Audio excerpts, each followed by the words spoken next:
Hello, Tallahassee, and welcome to Living in Tallahassee's Can You Fix It episode. And today's episode is going to be a ceiling fan, and this is a very common repair in almost every household in America today. So here we are, we got it all out of the box now, and as you can see, there's quite a few pieces to it, but do not be intimidated. This is simple. You can do this. Okay, we have to assemble the fan, and this is all in modern construction, manufacturing methods. Everything's pretty much plug and play today. So here we have the fan motor, obviously the biggest and heaviest piece. Here we have the light assembly piece. You know, you can buy a fan and not have a light, or you can buy it and have a light and the pieces come separate. Our particular fan today has a light kit, and you'll see on the top here, these two random just loose wires. We've got a blue one and a white one. Okay, we'll touch on electricity here in another episode, but let's just take note that you have two wires. That's it, okay? If we look down here at the bottom of the fan where the light kit hooks up, lo and behold, two wires. I think the math is pretty straightforward at this point, right? Whoa, they're color-coded, white and blue. Telling us something here, right? Okay, so these are quick connect fittings. You are literally, when I said plug and play, I was telling the truth. Plug, plug. The wiring for the light kit's complete. Amazing, right? Okay, moving on. You'll see that these wires, and this is a tight fit. The important thing here is when you put this light kit into the fan, you want to make sure that you're not pinching any of these numerous wires down in here. A pinched wire leads to a bad connection. You can have arcing happen if you accidentally scalp the insulation or something. So at this point, you want to be very cautious. Again, these things are made to do this, so everything should fit in here nicely and compactly. But be careful as you put this together. You will see a slot in the side of the light kit. Okay, if you look down in here, you see this switch on the side. That's the rotation switch for your fan. Well, that's a big switch inside the housing, and that switch has to fit right here, or this will not sit down tight. All right? Okay. The light kit's normally going to be put on with 3 screws. In this case, the screws, sometimes they're going to be in the hardware kit. Make sure you find this when you unbox your fan. Do not lose this. You need it. In our case, our mounting screws come preset in the holes. So we need to take these screws out of the light kit. And remember, this thing's all been powder coated painting. So these screws are going to be a little tight to get loose. Trust me, they come out. All right? And you want to take them all the way out. And yeah, you see the size of that little screw? Don't drop it. You'll be looking forever for it. Okay, so got all 3 of the screws out. All right, again, find your notch for the rotation switch. It's imperative those line up. This thing will not fit properly if it does not line up, so you'll know. Okay, again, make sure your wires get down in there nicely. No pinched wires in the mechanism here. Line up your switch with the notch. All right. Once you've got everything lined up, you'll see your little screw holes all lined up on the exterior. I don't know whether y'all can see that, but the screw holes have lined up all the way through, and it's sitting flush. You know you got your switch in the right place. Seen guys lose them? Look, you can drop this screw and it will go down inside the fan. Caution. No, come on. All right, so light kit's installed. 3 screws, 2 wires. Wow. Okay. So when they ship these motors, right, this motor's got a bit of a float in it. And that's so that the motor doesn't tear itself apart from operations. But in shipping, they don't want that to move around and get damaged in shipping. So at this point, you want to take these screws out. Now these screws are the ones that'll mount the fan blades. So again, tiny screws, drop down inside the fan. You've seen what that's about. It's a pain to get them out. So anyway, you're gonna take those screws out and you see this little black plastic keeper, right? Yeah, we're done with that. We don't need that no more. That was literally to stabilize the fan motor in ship. So when you take these screws out, make sure you take both of them. Otherwise you'll be taking the other one out in a minute anyway, because they're gonna be in your way. Again, a little washer on these screws. Make sure you don't drop that down inside the fan. If you do, make sure you get it out.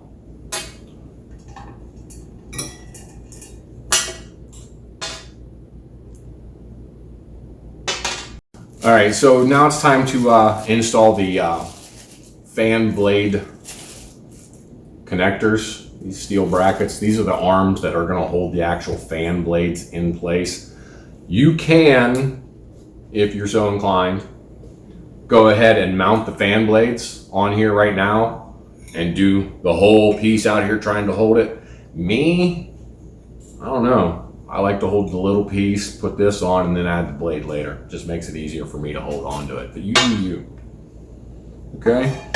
You're gonna see that these things only line up one way on this bracket. All right? Where you just took all them screws out, you're gonna put them all back in now with this bracket on it, of course. All right? Thing to remember is we're looking at the light kit. This is the bottom of the fan. This is the part that we see when we look up in our room. Some light kits, it's possible, this one's not one, but some light kits, it's possible to put this on upside down. Obviously ours won't allow you to do that. So you just want to make sure that you double check, make sure your finish side is down to match the fan.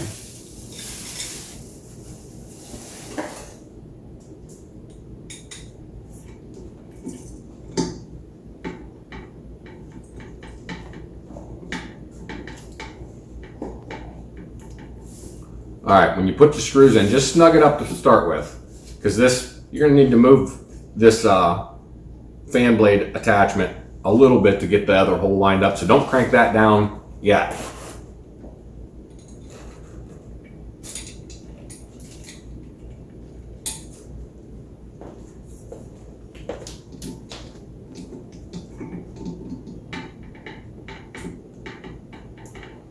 The threads on these things are factory cut, so just a note for the effect, the balancing effect of the fan to keep it running smooth after you've got it all together. Don't cross thread these. If this fan's not perfectly level all the way around, you're gonna have a balancing issue when you go and put this up on the ceiling, okay? All right, so there's our first arm installed. And basically, we're going to go around and the whole outside and put the rest of these on, and then we'll mount the blades. We've got all 5 of our arms installed for the fan now, so we're ready to put the blades on. At this point, we're going to flip the motor over. The fan blades mount from the top side, the blind side, so to speak, so you can't see the screw heads, and all you got is the nice finished surface, right?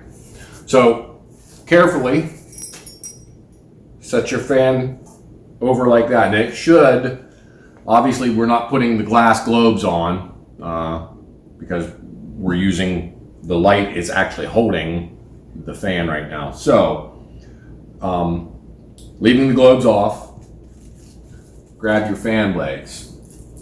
Now again, most modern designs of fan blades are designed with reversible blades. And usually they have a finish paint color on one side. Generally it's white. You can get them in other colors if you shop around, look on Amazon and eBay, that type of thing. But I'll just show you real quickly. In our case, we're using the white finish simply because all the trim in the house is white. So obviously the fan should be white. Okay, but if you had wood trim, or maybe a tile floor or a wood floor, maybe you'd want the wood grain. It's a preference thing. pick which one you like. In this case, we're going with white. Again, remember we flipped the fan over. So this is the bottom. So the exposed side is the color you want to pick. If we wanted it white and we put that fan blade on like that because we're looking at the white, well, guess what I finish up with when I'm done? Right, wood grain on the bottom. So make sure, I've done this several times, put all the blades on, when to put the fan up, and been like, damn. You got to take them all back off, flip it over, and put them back on. So just double check, make sure you have the right finish in the right direction, right? And you'll see the holes are pre-drilled in the fan. This is all done so that everything balances and is even, and the fan turns nice and smooth, all right? So everything's pre-done to line these up, okay? Now, here comes the hardware bag. Woohoo! Be careful. You're gonna need most everything in this bag. There's our pull chains. Oh, looky there, a bunch of little white screws. I wonder what them are for. Oh, yeah, they're probably for our fan blades. Okay.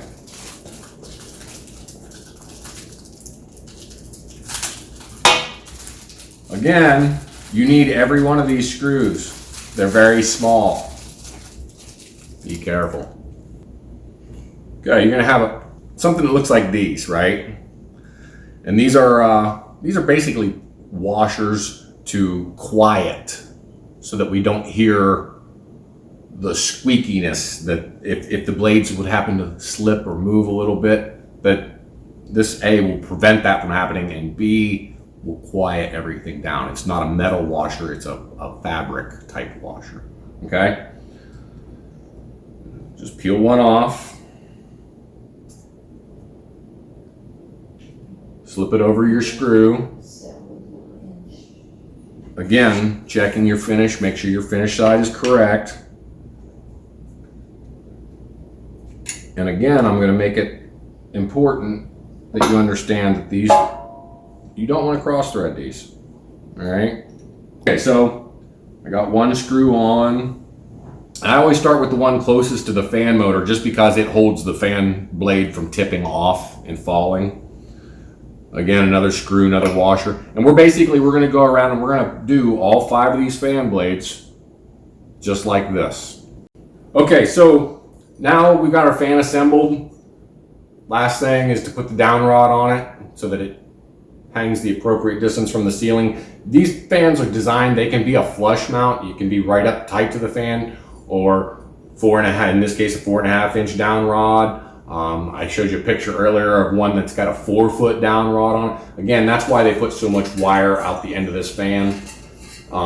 Because you could have conceivably a 2 or 3 foot down rod on this fan and drop it down that low. So anyway, we're gonna put our suspension rod in here, but let me show you something. And this is a classic. I love it. I love it. Happens every time you put a fan together. The beauty ring. You'll forget to put this on because the process of putting this on is kind of, you gotta fish the wires up through, and then you gotta get your pin through and all that, and you always you forget this. But let me tell you, the hole in the beauty ring, the down rod obviously won't fit through it. So if you put the down rod on without the beauty ring, you're gonna take that down rod back off, disassemble, put the beauty ring on, then put your down rod in. So what I want to point out is down rod, beauty ring. The first piece that you're going to put on is the beauty ring. Okay? We got all of our wires. Fish them through the beauty ring, right? Comes all down. And we just let it sit here. Right? Okay, so we've got our beauty ring on. Slip the wires inside the down rod. Just feed them through. Right out the top. There's our wire. Okay. Just pull that wire up through. Alright. And then we need our down rod to slip down in here. Perfect. Okay. The big heavy keeper pin goes through the hole. Fish it past your wire inside.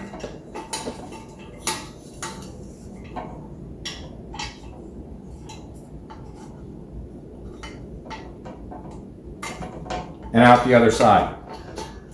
At this point, I want to make certain that I remind you, you're not done. That down rod is not safe. This fan could fall from the ceiling as it is right now.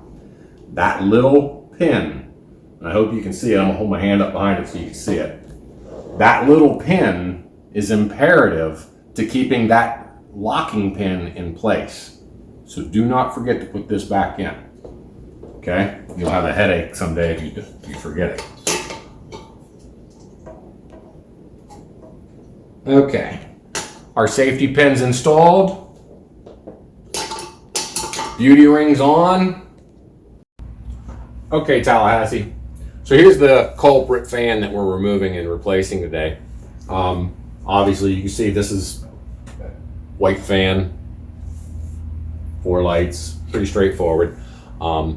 The disassembly process on this is very easy, doable by any homeowner can do this. What we want to do is we want to check power before we do anything, because it's 110 volt and it bites a little bit. Not terrible, but you don't want to get it. So what we're going to do is I'm going to pull the beauty ring down off here, and we're going to pull the electricity down, and I brought my electric meter with me today, and we're going to check it.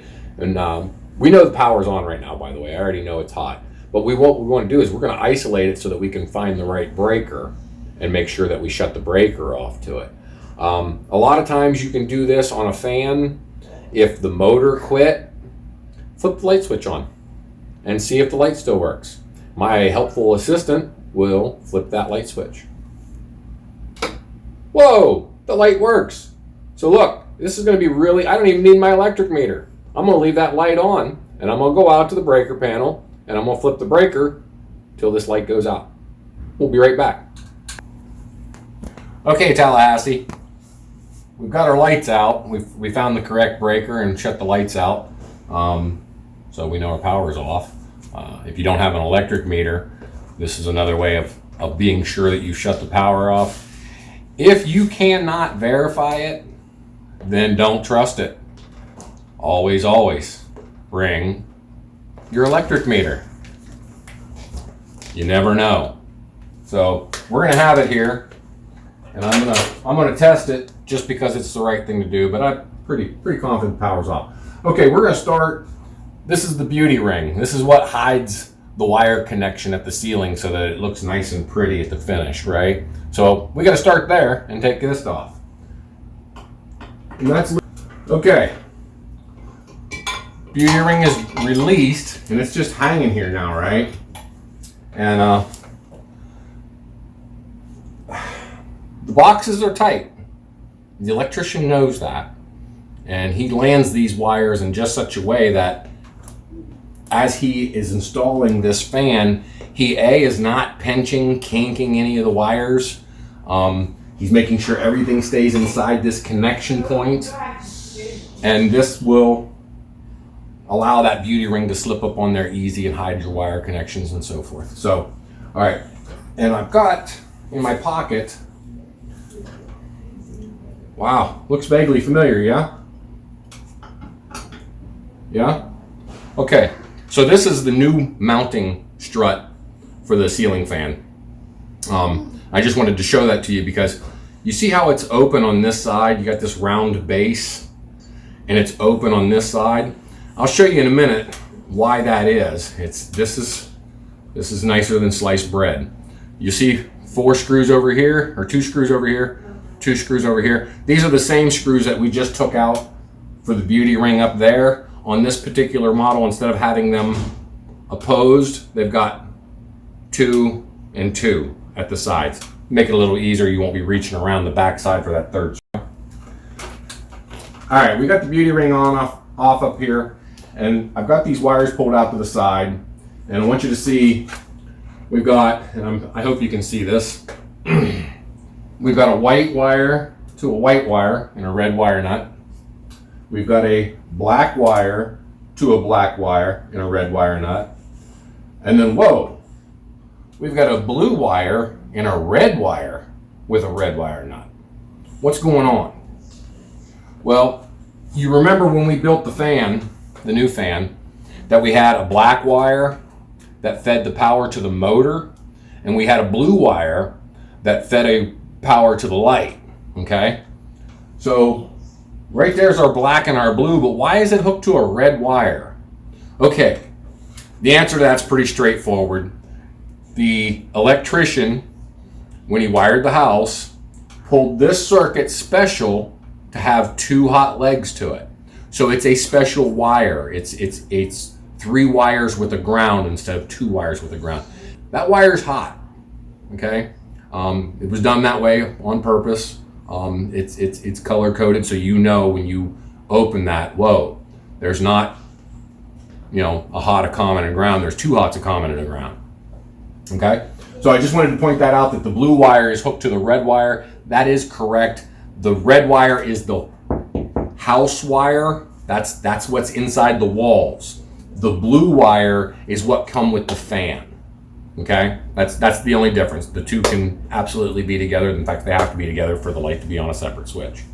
Wire, that red wire nut, that's an insulator. Okay? You can touch the red wire nut when the wire is hot and not be electrocuted. It's the bare copper inside is where the power is at. Okay. Black wire, and we're going to take this wire nut off, okay? And I hope you can see up there now, that's bare copper at the end of that, where I just took this cover off. This is basically a cover for the bare copper wire where the connection's made, okay? I am going to take my red lead, and I'm going to put it on the black wire. And then I'm going to take my black lead, and I'm going to put it right up here on the ground, because green is ground the world around, right? So, and we want to test for voltage. If there's voltage, the difference should show between your hot and your ground, okay? I said the difference. The voltage should show between your hot and your ground. So here I go with my red lead to the black wire, black lead to my bare copper. I look at my meter, I got nothing there, okay? So I know that circuit's dead, and I'm gonna prove it to you because I'm gonna touch it right now. See, look, I got a hold of it, I got it in my hand. If that circuit was hot, I would be being electrocuted right now. Okay, so we know it's dead. Okay, so we've checked for power, and we know our power's off, and we've got the red wire nut off the black hot wire already, right? We took that off to test our power. Same thing here with our blue one.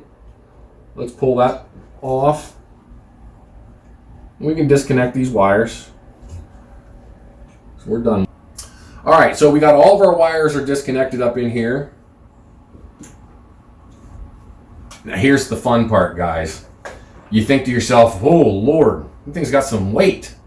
What do? How do I hold it up there? No.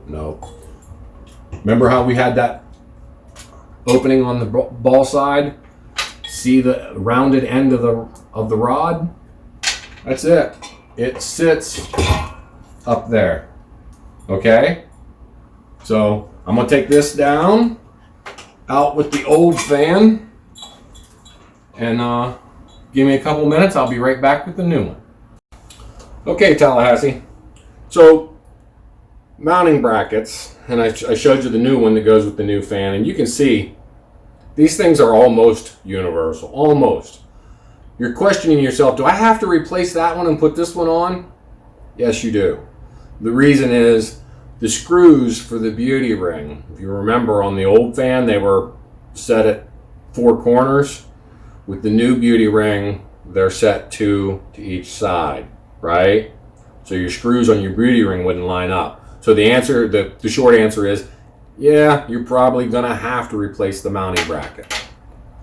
it's imperative. In this case, I don't have to worry about it because I know I'm going right up into the floor joist for the upstairs. But when you're mounting this bracket, it holds the entire weight of the fan forever while it's running over your head. Let's make sure that these find something solid, okay? So, again, you've seen how it came down. It's literally going to go back up just the same, okay? Slips up on and just sits on that bracket, okay? Sometimes you have to balance these fans anyway, and they come with a balancing kit, and I'll show you that in just a minute. But the closer you are here, the easier you are there. So, okay? And so nice that it just pops in, pops out, pops in, pops. It's so easy, so easy. Can you do this, Tallahassee? Yep. I want you to notice, so I did the little wobble there on it, and it clicked. You heard it go clunk, fell down into place. In fact, I'm going to take it out and do it again. So you're right there. Just watch it and listen. You heard it and seen it fall down into its little set grooves. It's where it wants to be. At this point, if the fan wobbles, we use the balancing kit. Okay? Okay, so we have the mountain of extra wire here, right? It will not all fit in that box. This is a pancake box. It's only about a 1/2 inch deep. So not going to take a whole bunch of wire up in there. But remember, you have the beauty ring, right? So that's that big, basically gives you a big hollow spot up there, right? So it will take some wire. But do you want to really be dealing with all this? My vote is no. My vote is I bring it out to about where my hands can comfortably work on it. And try and save the motor tags. Just, I don't know. It wouldn't surprise me that somebody would want to actually have them, but it could. So I bring them out to about where I'm comfortable working on them, you know, where I can get my hands to them. Okay, so we've removed the extra wire. We've stripped the ends on our 3 wires after we'd cut them off. Of course, we needed to restrip them. So let's make our connections here. Your connection is made outside of the wire nut, okay? The wire nut is an insulator. It isn't designed for the connection. It will provide the connection. You absolutely can lay the 2 wires together and put a wire nut on it, and it's going to work. Is that a proper connection? No. Proper connection is you're going to put the 2 pieces of wire end to end like that, and you're going to twist them together, okay? Then you will put the wire nut on it, okay? In other words, make that connection outside of the box or outside of the wire nut.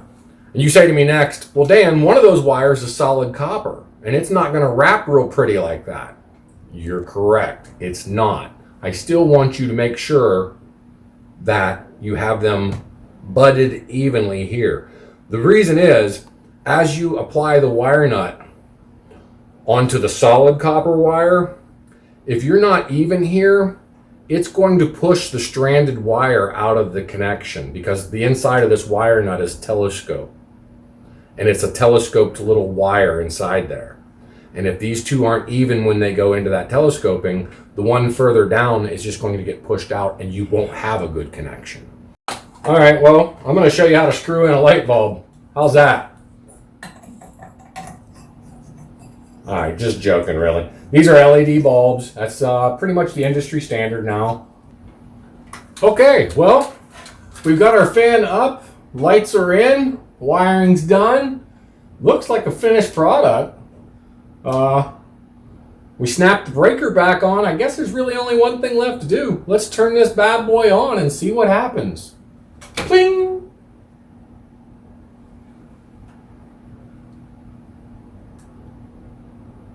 Looks right.